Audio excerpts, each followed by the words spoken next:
मला जंगलं आवडतात. मला झाडंही आवडतात. मला झाडांचे खरखरीत बुंदे आवडतात. मला झाडांचा ओला ओला वाटणारा वास आवडतो. झाडं माझ्या आयुष्याचा खूप मोठा भाग आहेत. मला माझ्या शहरातली अनेक झाडं प्रिय आहेत. माझ्या शहरातल्या अनेक झाडांशी, मुळांशी माझ्या कित्येक आठवणी गुंफलेल्या आहेत. त्यांचे रंग, त्यांचे आकार, फुलं, पानं, त्यांचे पोत, त्यांना मी केलेले स्पर्श हे माझ्या जगण्याचा मोठा भाग आहेत. माझ्या घरासमोर मी केलेली छोटीशी बाग देखील माझ्याच जगण्याचं एक्सटेन्शन आहे. झाडं आणि माणसं यांचं काहीतरी अतूट नातं आहे आणि ते नातं लांबून बघता येणं, अनुभवता येणं देखील कमाल आहे.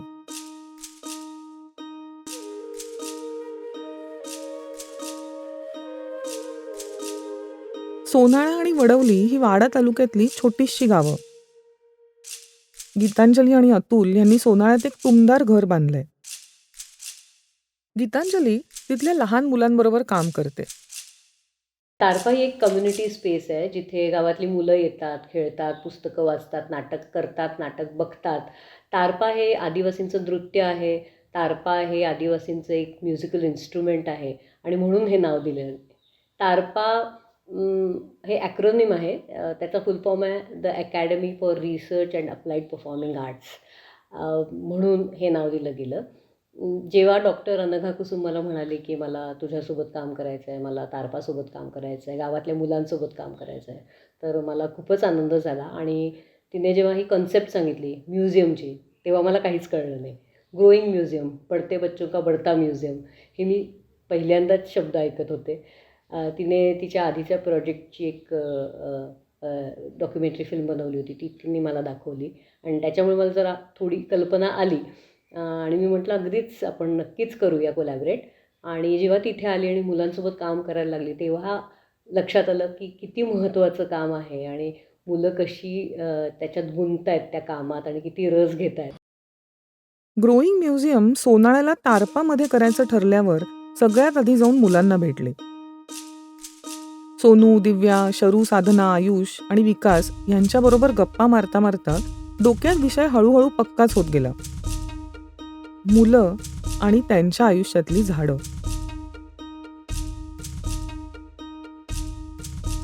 ही सगळीच मुलं इकडच्या झाडांशी इतकी घट्ट जोडली गेली आहेत की हा विषय सुचणं तसं स्वाभाविकच होतं.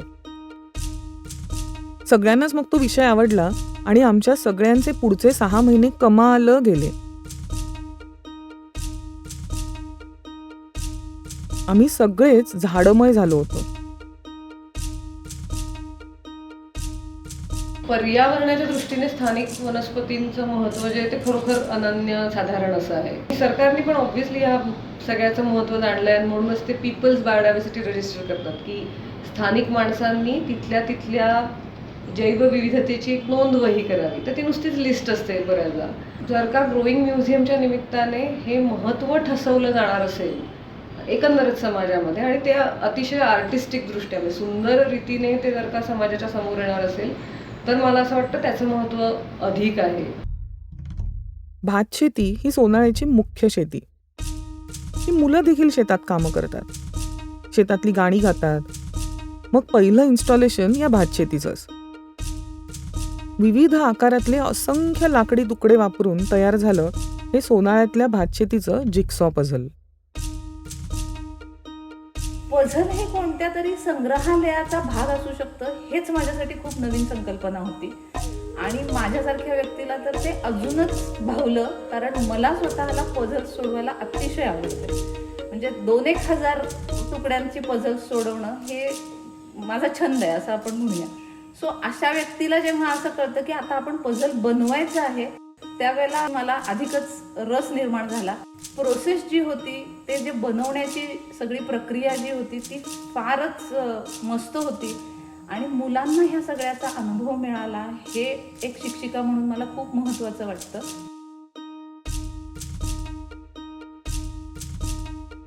तळ्यावर जायचं म्हटलं की पोरं एकदम खुश. प्रत्येकाला हे तळं वेगवेगळं दिसतं. तिकडची झाडं झुडपं, गवत, करवंदाच्या जाळ्या मुलांना जणू तोंडपाठच. मग या तळ्याची आणि तळ्याकाठच्या झाडांची पेंटिंग्स करायचं ठरलं.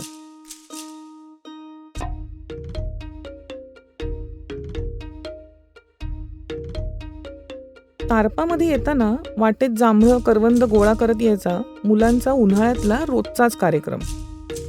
मग आता त्या बरोबरीने जवळपास अख्खा मे महिना मुलांनी वाळलेल्या टेटूच्या, पळसाच्या, ऐनाच्या शेंगा, वाळवलेली घोसाळी जमवायला सुरुवात केली. आणि बघता बघता हा एवढाला ढीग तयार झाला.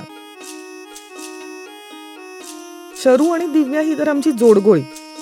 गुलू गुलू गप्पा मारत मारत काम देखील तेवढंच सुंदर करणाऱ्या या दोन पोरी. सोनाळ्यातली विविध फुलं गोळा करून हर्बेरियम तयार करण्याचं काम या दोघींचं. जेव्हा झूम मीटिंग झाली ना तेव्हा आम्ही जे हर्बेरियम केलेलं आबोलीचं असं म्हणजे धामण असं वेगवेगळ्या प्रकारचे जे हर्बेरियम केलेलं ते आम्ही ओपन केले. म्हणजे 1 आठवड्यापर्यंत आम्ही ते ओपन केलेले, ते छान दाबले गेलेले. पण जेव्हा ताईने झूम मीटिंग केली तेव्हा ताईने आम्हाला त्याची सगळी प्रक्रिया सांगितली. म्हणजे ते कसं दाबायचं, त्याचे म्हणजे जे पानं वगैरे आहेत ते कसे एकदम प्रेस होतील ते मग आम्ही तसं करून बघितलं हर्बेरियमची प्रक्रिया. त्याच्यानंतर एका महिन्यानंतर आम्ही ते उघडून बघितलं. त्याच्यानंतर ते छान एकदम प्रेस झालेले होते. सोनू आणि विकास या पोरांच्यात सगळ्यात मोठे. मग गावात फिरून लोकांचे इंटरव्ह्यूज घेणं, फोटो काढणं, ऑडिओ रेकॉर्ड करणं, थोडक्यात इथनोग्राफिक रिसर्च करण्याचं काम या दोघांचं. पहिले तर आम्ही पहिल्याच दिवशी अनघाताईंसोबत गेलो एका ताई म्हणजे मामीकडे. त्यांच्याशी बोललो तर ते पहिल्यांदा घाबरत होत्या, नंतर लाजायला लागल्या. ते सांगताना मध्ये मध्ये थोड्या अडखळत आणि घाबरत बोलत होत्या. काही लोक अशी होती जी अशी बोलायला घाबरायची पटकन, आणि काही अशी पण होती की ती सांगत होती की मी ऑडिओ नाही सांगणार, तुम्ही लिहून घ्या लागेल तर, असे पण काही सांगत होते. ताई हे ना आमचे भांडुकलीमधले पोहे. पोह्याचं गवत अशा नावानेच ओळखलं जाणारं गवत दाखवत एक दिवस दिव्या म्हणाली. मग एक इन्स्टॉलेशन भांडुकली आणि त्यात वापरणाऱ्या बिया, फुलं, पानं, गवत ह्यांचं. ताई आम्ही ना वाळलेल्या शेवग्यांच्या शेंगांचे तुकडे वापरून एक खेळ खेळतो.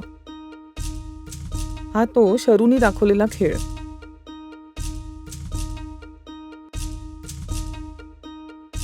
बरं झालं बाई, ब्रश करून आले. असं सकाळी सकाळी करवंद तोडत म्हणणारी नटखट साधना आणि सारखे फोटो काढणारा आयुष आमच्या ग्रुपची जानच.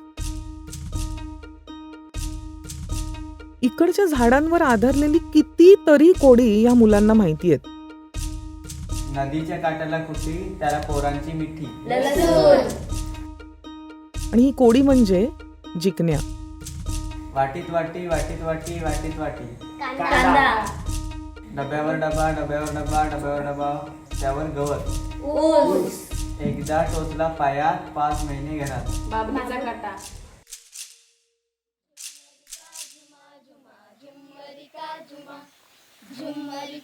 शेतावरची गाणी, पेरणीची गाणी, झोडणीची गाणी,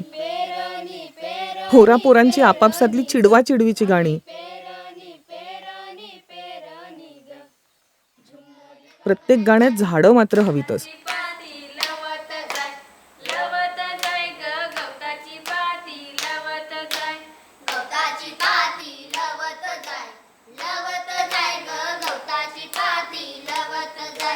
मुलांच्या आजूबाजूला असलेल्या गोष्टी किंवा त्यांच्या जगण्याचा भाग असलेल्या गोष्टी किंवा त्यांच्या जगण्यात असलेल्या गोष्टी याचा अभ्यास करून मुलांनी मुलांसाठी आणि मुलांबरोबर केलेलं म्युझियम म्हणजे ग्रोईंग म्युझियम. हे मॉडेल जेव्हा मी डेव्हलप करत होते ना तेव्हा माझ्या असं लक्षात येत गेलं की मुलांच्या आणि मोठ्यांच्या गोष्टी एकमेकांपासून फार काही वेगळ्या नसतात. वेगळा असतो तो मुलांचा दृष्टिकोन.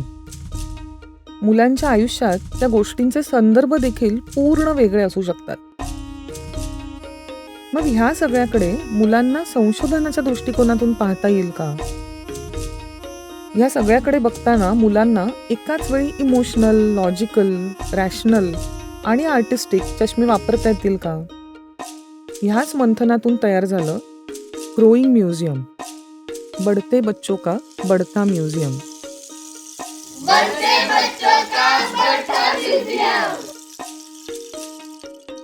मला या मुलांना काही शिकवायचं होतं का? नाही. काही सांगायचं होतं का? अगदीच नाही.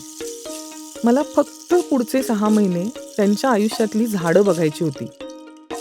आणि जमल्यास अशी एक जागा तयार करायची होती जिथे ही मुलं त्यांच्या आयुष्यातल्या झाडांना सेलिब्रेट करू शकतील.